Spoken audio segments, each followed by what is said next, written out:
साथियों नमस्कार। आपका स्वागत है आपके अपने परिवार, आपके अपने YouTube चैनल रोजगार की राह में। मैं शिखा तेवतिया आप सभी के साथ निरंतर बनी हुई हूँ। उम्मीद करती हूँ कि आप स्वस्थ होंगे और अपनी तैयारी अच्छे तरीके से कर रहे होंगे।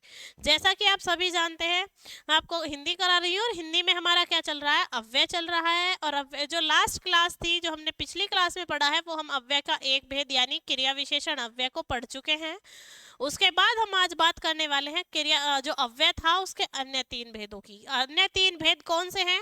वो है हमारा संबंध बोधक अव्यय, समुच्चय बोधक अव्यय और साथ ही साथ आपका क्या है, आपका विषमादि बोधक अव्यय। तो हम तीनों अव्यय के बारे में आज बात करने वाले हैं और देखने वाले हैं कि कौन संबंध बोधक अव्यय क्या है, समुच्चय बोधक अव्यय क्या है और विषमादि बोधक अव्यय क्या है। तो आइए क्लास शुरू करते हैं और जानते हैं कि क्या है संबंध बोधक अव्यय। संबंध बोधक अव्यय, संबंध बोधक अव्यय की हम अगर बात करें तो जो हमारा संबंध बोधक अव्यय है वो क्या बताता है कि जो कोई भी अव्यय है उसका संज्ञा के बाद आकर उस संज्ञा से संबंध या आपका अन्य दूसरे शब्दों से जो संबंध को दर्शाता है वो हमारा क्या कहलाता है, संबंध बोधक अव्यय कहलाता है। क्या कहलाता है, हमारा संबंध बोधक अव्यय कहलाता है। और बात करें हम अगर कि जो संबंध बोधक अव्यय हैं उनके कितने प्रकार के होते हैं, तो संबंध बोधक अव्यय होते हैं आपके 14 प्रकार के। कितने प्रकार के होते हैं हमारे संबंध बोधक अव्यय? 14 प्रकार के। तो जो अव्यय किसी संज्ञा शब्द के बाद आकर किसी संज्ञा शब्द के बाद आकर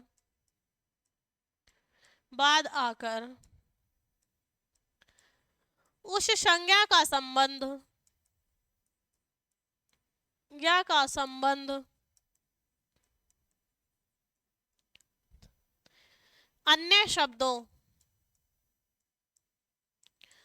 अन्य शब्दों से बताए, किससे? जो अव्यय किसी संज्ञा शब्द के बाद आकर उस संज्ञा का संबंध अन्य शब्दों से बताए, तो वह अव्यय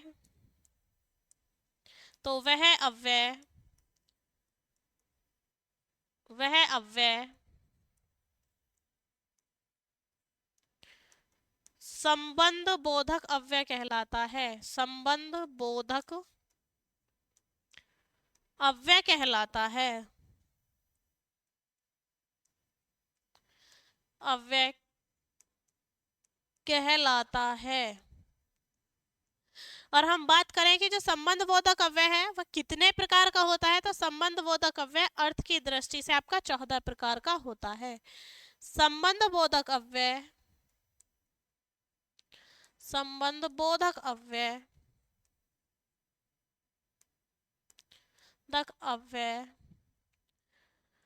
अर्थ की दृष्टि से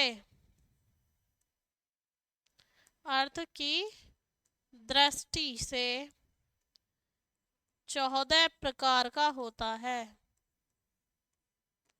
14 प्रकार का होता है, यानी टाइप होते हैं कितने आपके? 14।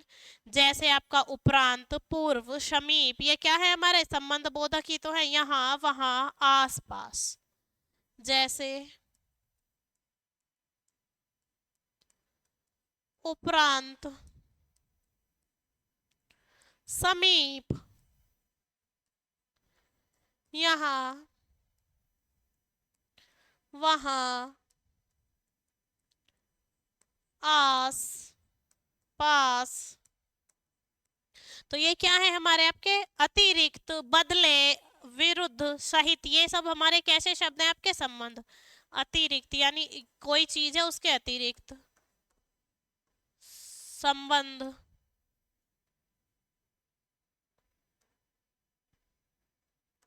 अतिरिक्त, सहित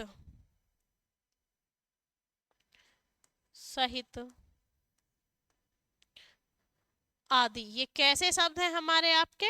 संबंध बोधक यानी उपरोक्त, पूर्व, समीप, आपका रहित, सहित, विरोध, जो ये इस तरीके के शब्द हैं, ये कैसे होते हैं हमारे संबंध बोधक अव्यय। संबंध बोधक अव्यय किसे कहते हैं? जो संज्ञा के साथ आकर उसके के बाद आकर जो शब्द आया है, कौन सा शब्द हमारा जो संबंध बोधक अव्यय शब्द आया है, किसके बाद? संज्ञा के बाद आकर उस संज्ञा शब्द का अन्य शब्दों के साथ संबंध व्यक्त करता है, वो हमारा क्या कहलाता है? संबंध बोधक अव्यय कहलाता है। संबंध बोधक अव्यय अर्थ की दृष्टि से हमारे 14 प्रकार के होते हैं, जैसे आपका समीप, उपरोक्त, पूर्व, यहाँ वहाँ, आस पास, इस तरीके के जितने भी शब्द हैं वो क्या है? हमारे आपके संबंध बोधक अव्यय है। उसके बाद अगर हम बात करें समुच्चय बोधक अव्यय की, तो जो समुच्चय बोधक अव्यय है किसे कहते हैं? जो दो वाक्यांशों को जोड़े या वाक्यों को परस्पर जोड़ने का काम करे, तो वो हमारा क्या कहलाता है? हमारा समुच्चय बोधक अव्यय कहलाता है। क्या कहलाता है? हमारा समुच्चय बोधक अव्यय है। तो जो दो शब्द जो वाक्यांशों या वाक्यों के परस्पर जोड़ने का काम करता है, क्या कहलाता है? हमारा समुच्चय बोधक कहलाता है। ठीक है, किसकी बात कर लेते हैं हम? समुच्चय बोधक अव्यय की। वे शब्द या जो शब्द वाक्यांश या वाक्य के मध्य आकर उन्हें जोड़ने का काम करते हैं, वो क्या कहलाते हैं? हमारे समुच्चय बोधक कहलाते हैं। वे शब्द जो दो वाक्यांशों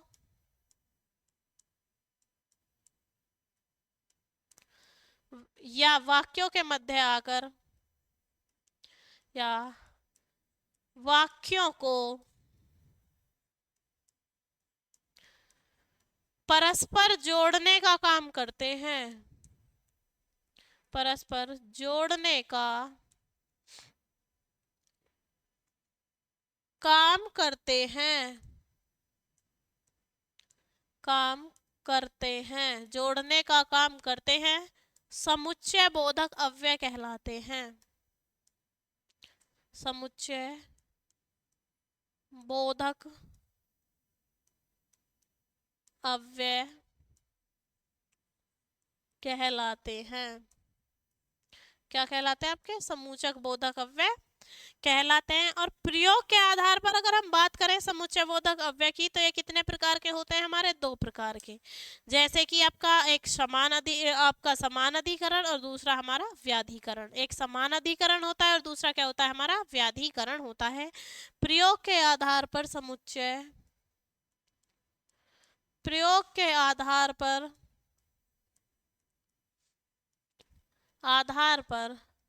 समुच्चय बोधक अव्यय 2 प्रकार के होते हैं। समुच्चय बोधक अव्यय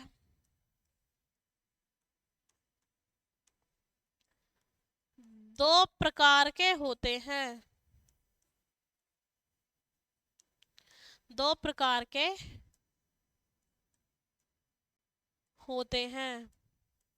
एक होता है हमारा समान अधिकरण अव्यय, और दूसरा होता है हमारा व्याधिकरण। दूसरा कौन सा होता है? हमारा व्याधिकरण। एक होता है हमारा समान अधिकरण और दूसरा कौन सा होता है? हमारा व्याधिकरण। तो समान अधिकरण में भी कितने होते हैं? 4 प्रकार होते हैं। और बात करें अगर व्याधिकरण की, तो व्याधिकरण में भी हमारा क्या होता है? आपका 4 ही प्रकार होते हैं। कितने प्रकार होते हैं? समान अधिकरण में भी 4 और व्याधिकरण में भी 4 ही होते हैं। अब बात कर लेते हैं हम सबसे पहले समान अधिकरण की। किसकी बात कर लेते हैं हम? समान अधिकरण की। समान अधिकरण, तो समान अधिकरण जो 4 प्रकार के होते हैं, उसमें सबसे पहला होता है हमारा संयोजक। कौन सा होता है सबसे पहला? हमारा संयोजक। जो संयोजक आपका समान अधिकरण है, उसमें क्या आता है? हमारा जो संयोजक शब्द है वो आता है और। कौन सा शब्द आता है? और शब्द से क्या होता है? वाक्य जुड़ता है। और ये और ही क्या है? हमारा आपका समान अधिकरण समुच्चय बोधक अव्यय है। उसके बाद हम बात करें विभाजक की, तो विभाजक आता है आपका या। विभाजक में जो आपका शब्द आता है वो आता है आपका अव्यय या से मतलब है यहाँ पर और, यानी एक और से मतलब है आपका एंड, और इस और से यहाँ से मतलब है आपका और। फिर आता है हमारा विरोध दर्शक, पर या परंतु। कौन सा आता है हमारा विरोध दर्शक, विरोध दर्शक, जिसमें आते हैं हमारा पर और परंतु। क्या आते हैं हमारे पर और परंतु आते हैं किसमें, विरोध दर्शक में। उसके बाद आता है हमारा परिमाण दर्शक। कौन सा आता है, परिमाण दर्शक। और परिमाण दर्शक में आता है हमारा इसलिए इस कारण, परिमाण दर्शक। परिमाण दर्शक में आता है हमारा इसलिए इस कारण आदि। ये किस में आता है हमारा आपका, परिमाण दर्शक में। तो ये किसके थे हमारे, समान अधिकरण समुच्चय बोधक में कितने भेद होते हैं, 4। पहला संयोजक, जिसका मतलब है आपका क्या, और। दूसरा हमारा क्या था, विभाजक, जिसका मतलब है या। और तीसरा था हमारा विरोध दर्शक, जिसका मतलब है पर या परंतु। और परिमाण वर्धक का मतलब है हमारा इसलिए या इस कारण। उसके बाद हम बात करते हैं किसकी, व्याधिकरण की। किसकी बात कर लेते हैं हम, व्याधिकरण की। व्याधिकरण, जब हम व्याधिकरण की बात करते हैं तो व्याधिकरण में भी हमारे कितने प्रकार होते हैं, 4 प्रकार। तो व्याधिकरण का एक प्रकार होता है हमारा आपका कारणवाचक। कारणवाचक व्याधिकरण का एक प्रकार होता है हमारा कारणवाचक। कारणवाचक में हमारा आ जाता है क्यों, की और चूंकि। कारणवाचक में कौन सा आ जाता है हमारा, क्योंकि और चूंकि। रीजन बताए जाते हैं ना, जैसे हम कभी क्वेश्चन कर लिया जाता है तो क्यों वाले क्वेश्चंस में ज्यादातर किस वर्ड का यूज किया जाता है, क्योंकि का। तो कारणवाचक में क्या आता है, ज्यादातर क्यों। उसके बाद हम बात करते हैं उद्देश्य की। किसकी बात करते हैं हम, उद्देश्यवाचक की। उद्देश्यवाचक,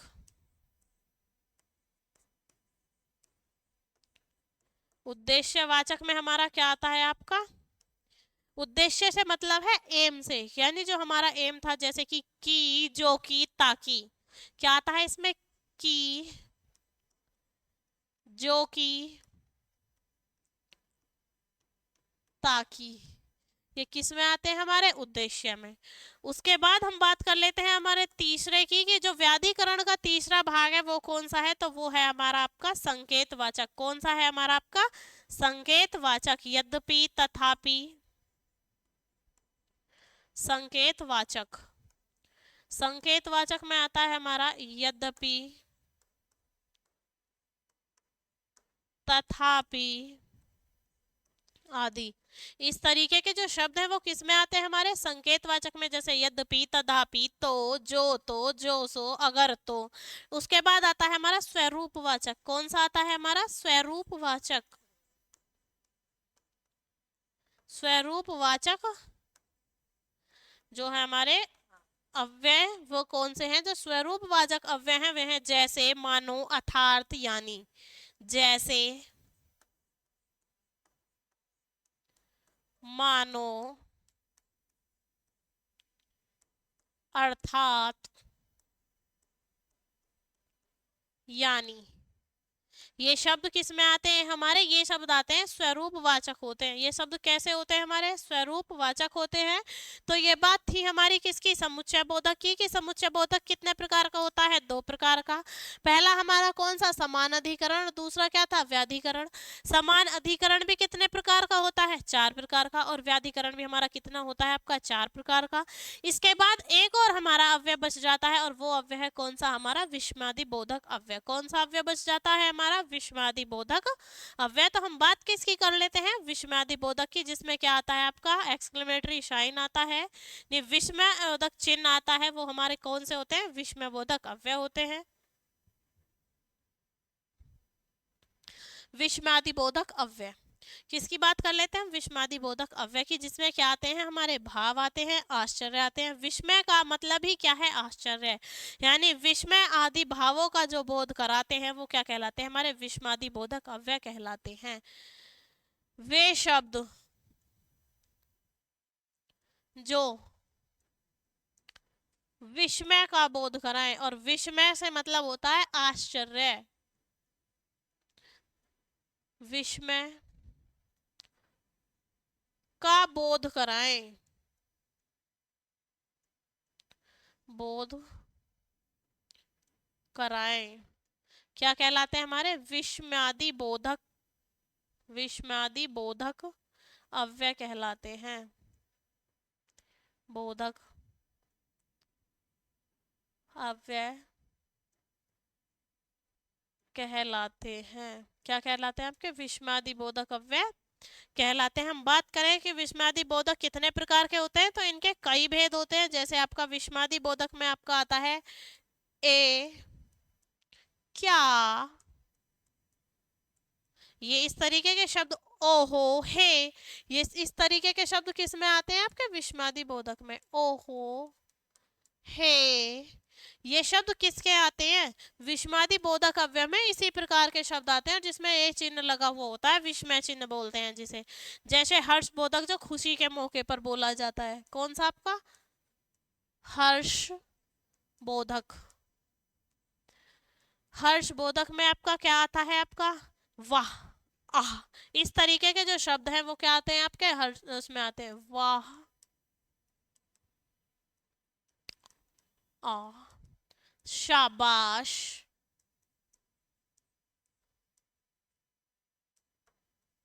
और धन्य। ये किस तरीके के शब्द हैं आपके? हर्षबोधक शब्द हैं। उसके बाद अगर हम बात करें आपके शोक बोधक की, यानी जिनसे हमें क्या होता है? दुख होता है। शोक बोधक अगर हम अव्यय की बात करें तो शोक बोधक में क्या आएगा आपका? हाय। क्या आता है शोक बोधक में आपका? हाय, काश आदि। हाय, काश, त्राही त्राही। तो ये कैसे शब्द है हमारे? शोक बोधक है। उसके बाद आते हैं स्वीकृति बोधक। कौन से आते हैं हमारे? स्वीकृति बोधक। स्वीकृति बोधक, स्वीकृति बोधक का मतलब होता है हमारा जी, हाँ, ठीक। इस तरीके के जो शब्द आते हैं वो कौन से हैं आपके? स्वीकृति बोधक हैं। इस तरीके के शब्द हमारे कैसे हैं? स्वीकृति बोधक। उसके बाद आते हैं हमारे तिरस्कार बोधक। कौन से शब्द आते हैं? तिरस्कार बोधक।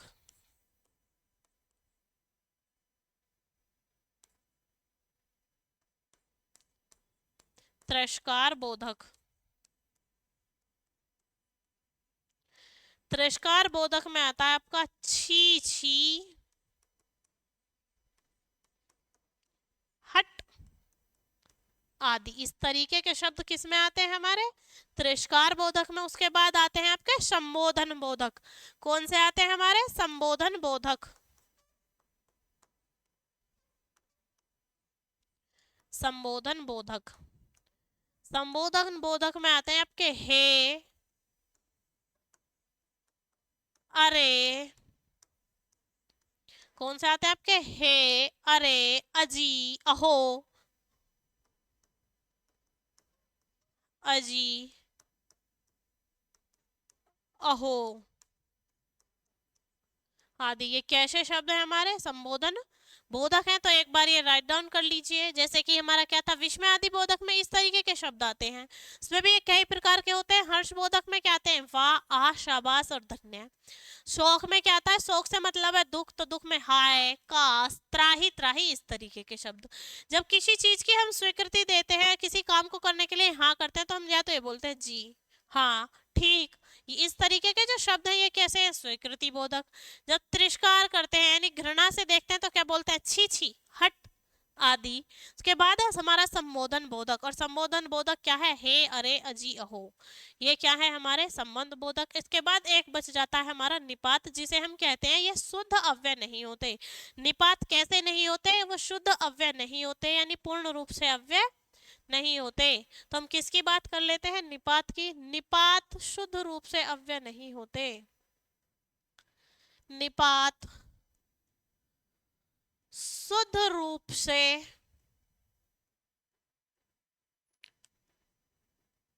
अव्यय नहीं होते हैं। कैसे होते हैं? शुद्ध रूप से अव्यय नहीं होते हैं और ये 9 प्रकार के होते हैं। निपात कितने प्रकार के होते हैं? 9 प्रकार के होते हैं।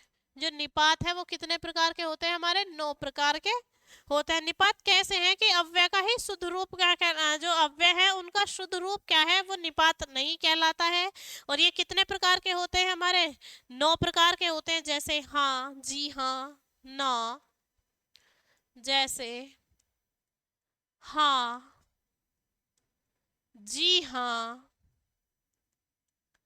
ना, मत, लगभग, धीरे। इस तरीके के जितने भी शब्द हैं वो हमारे क्या कहलाते हैं? आपके ठीक, करीब, या, क्या, ठीक, करीब, या, क्या, कहाँ आदि। इस तरीके के जितने भी शब्द हैं वो क्या कहलाते हैं? निपात। यानी जो आपका अव्यय शब्दों का अशुद्ध रूप है वो हमारा क्या कहलाता है? निपात कहलाता है। निपात 9 प्रकार के होते हैं। उसमें कुछ उदाहरण दिए हुए हैं जैसे हाँ, जी हाँ, ना, मत, लगभग, धीरे, ठीक, करीब, या। ये इस तरीके के जो शब्द हैं ये क्या कहलाते हैं? हमारे निपात कहलाते हैं। तो उम्मीद करती हूँ कि अव्यय की जो दोनों क्लासेस थी वो आपको अच्छे से समझ आई होगी। पहली क्लास जो थी उसमें हमने क्या पढ़ा था? अव्यय क्या होते हैं, अव्यय के भेद कितने हैं। उसके बाद क्या पढ़ा था? क्रिया विशेषण अव्यय पढ़ा था। क्रिया विशेषण अव्यय के हमने चारों भेद पढ़े थे। फिर किसकी रचना की दृष्टि से जो आपका क्रिया विशेषण अव्यय था वो 2 प्रकार का होता है वो जाना था, मूल क्रिया विशेषण और यौगिक क्रिया विशेषण।